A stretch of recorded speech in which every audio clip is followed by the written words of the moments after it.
सभी को जय मसीह। एक बार फिर से आप सबका मेरे पारस पादरी यूट्यूब चैनल में स्वागत है। तो आज परमेश्वर का वचन लेकर हम पहुँचे हैं और हमारा जो बाइबल का वचन होगा नीति वचन 3 का 5 से लेकर 10 तक है और इसी को आज समझेंगे। और जो हम परमेश्वर हमें सीखने सिखाने में मदद करें उनके लिए परमेश्वर के लाखों लाख धन्यवाद हो। ठीक है, तो हम स्टार्ट करते हैं। क्योंकि मत्ती 3 के 5 में लिखा है, तू अपनी समझ का सहारा ना लेना वरन संपूर्ण मन से यहोवा पर भरोसा रखना। हालेलुया।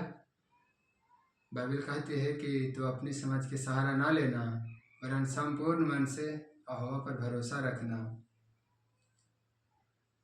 जब हमारे जीवन में कोई ऐसा समय आया, तो ऐसा कोई निर्णय लेने का, तो ऐसा कोई समस्या आए, तो हम परेशान हो जाते हैं, चिंतित हो जाते हैं। बहुत सारा ऐसा हमारा जीवन में चलने लगता है समाज से परे, परंतु बाइबल कहती है कि संपूर्ण मन से।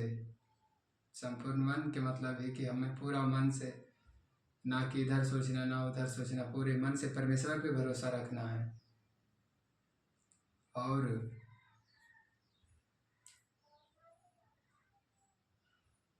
उसी को स्मरण करके सब काम करना, तब वह तेरे लिए सीधा मार्ग निकालेगा, है ना। जब हम कोई काम करते हैं, चाहे हमारा कोई भी क्षेत्र हो, पढ़ाई, बिजनेस, नौकरी, मेहनत, मजदूरी, हर एक काम में परमेश्वर को जब हम याद करते हैं, धन्यवाद करते हैं, हर एक काम उसके द्वारा हमारा सक्सेस होता है। क्योंकि बाइबल कहती है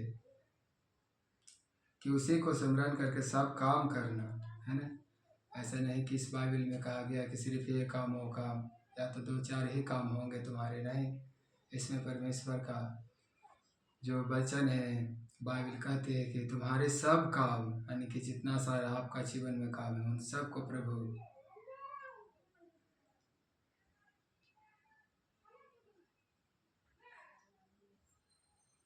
पूरी करेगा। हालेलुया। क्योंकि वचन कहता तो अपने समझ के सहारा ना लेना, है ना। हम इंसान तो है छोटा सा, हमारा जीवन कुछ वर्षों का ही है, फिर भी हम बहुत लंबी दूर तक सोच लेते हैं, बहुत गहराई तक सोचते हैं। पर वचन कहती है कि अपने समझ के सहारा नहीं लेना। क्या आप विश्वास करते हैं कि जो परमेश्वर वचन के द्वारा बातें करता है तो उसे पूरा भी करता है, और जब विश्वास करते हैं तो सच में परमेश्वर आपको जीवन में वो काम भी करेंगे जो आप नहीं सोचे हैं, वो भी पूरा करेंगे। हालेलुया। और चौथा में 7वां में कहता, अपनी दृष्टि में बुद्धिमान ना होना, यहोवा का भय मानना और बुराई से अलग रहना। अपना गांव पड़ोस, अपना परिवार में चालाक और तेज और ज़्यादा, आप समझ चुके हैं कि इस वचन का मतलब क्या है। कर अपने दृष्टि में बुद्धिमान ना होना, यहोवा का भय मानना और बुराई से अलग रहना।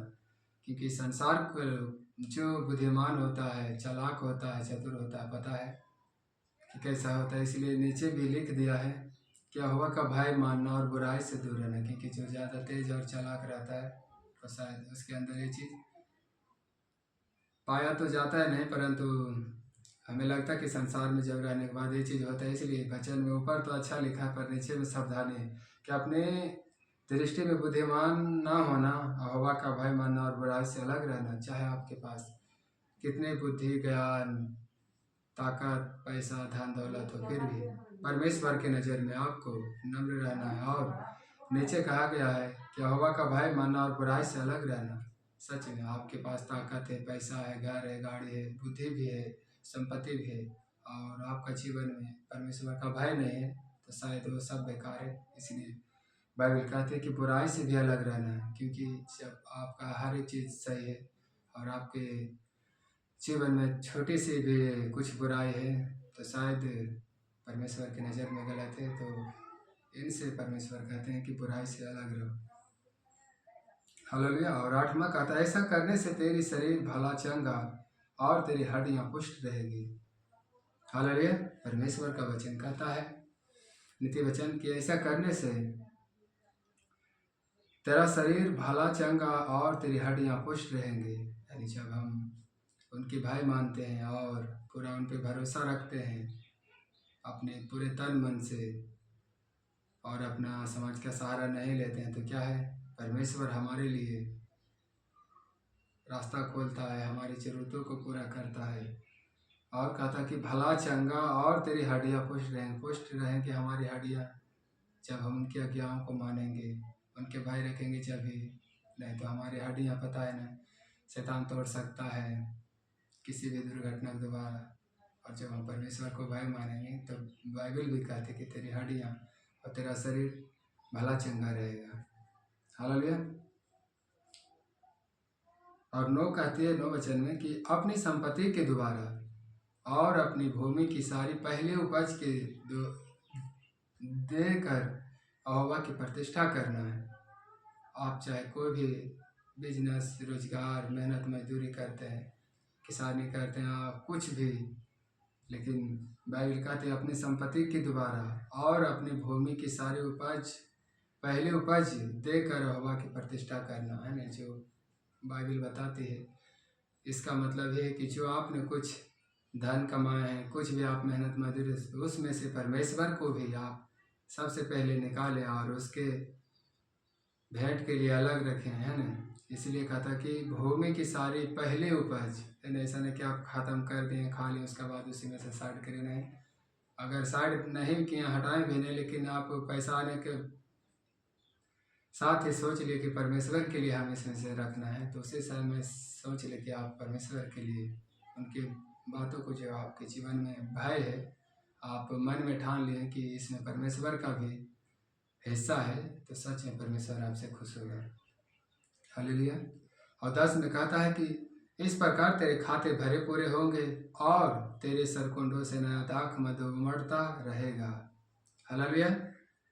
क्योंकि परमेश्वर का वचन हमारे जीवन में काम करना चाहता, और जो हमारे जीवन में कुछ छोटी मोटी गलतियां हैं, तो हमें बाइबल पढ़ने के द्वारा हमें हमारे अंदर से निकालते हैं, क्योंकि परमेश्वर हमारी हर एक वचन में बताए हैं अपने दासों के द्वारा कि क्या करना है, क्या नहीं करना है ना। क्योंकि जब हम परमेश्वर को अर्पण करते हैं अपने दशमांश भेंट, है ना, क्योंकि 10 में लिखा है कि इस प्रकार तेरे खाते भरे पूरे होंगे और तेरे सरकुंडों से नया दाख मधु उमड़ता रहेगा। यानी तेल का बात नहीं, आपके जीवन में चाहे जो भी उन्नति हो, प्रगति हो, आपका कुछ भी रोजी रोजगार हो, यानी कि क्या है, वो विकसित होने लगेगा और डेवलप करने लगेगा और दिन प्रतिदिन वो क्या है, उन्नति करने लगेगा। इसका मतलब ये है कि जो आप परमेश्वर को अपने अपने मुट्ठी में से जो कुछ उनको देते हैं और परमेश्वर के लिए भेंट चढ़ाते हैं, तो सच में परमेश्वर आपको आशीष देता है। क्योंकि कहता है कि तेरे खाते भरे पूरे रहेंगे, है ना। सच में तो विश्वास करना है, क्योंकि बाइबल ऐसे नहीं लिखा गया है, अभी भी काम कर रहा है। पूरे संसार परमेश्वर के द्वारा रचा गया है, तो परमेश्वर अपने लोगों को बचाने के लिए, जो टूटते हैं उसको संभालने के लिए बहुत सारा वचन बाइबल में दिए। तो आप पढ़ें, आप तो सुने, और जो अपने अगुआ के द्वारा, चर्च के द्वारा जो भी कुछ सीखते हैं, उनको अपने मन में हमेशा मनन करते रहे, याद करते रहे, तो सच में परमेश्वर का बीज आपके जीवन से कभी नहीं खत्म होगा और वो एक दिन वृक्ष बन जाएगा। और हमें विश्वास है कि परमेश्वर इस वचन के द्वारा आप सबके जीवन में सच में एक गवाही को खड़ा करेंगे। और सीखने सिखाने में परमेश्वर अभी से लेकर जो हमारे साथ 5-7 मिनट परमेश्वर हमें संभाल कर रखा और मदद किए, उन बातों के लिए ढेर सारा परमेश्वर को धन्यवाद कहते हैं। और आप सबको दिल से धन्यवाद कहते हैं। हमारा पारस पादरी यूट्यूब चैनल को आप सबको फिर से स्वागत करता है, और इसको ढेर सारा प्यार दें और अधिक लोगों तक पहुंचाएं, कि ताकि परमेश्वर का वचन हर एक जन तक पहुंचे। जब तक कि जय मसीह, हम अगले वीडियो में मिलेंगे। आमीन।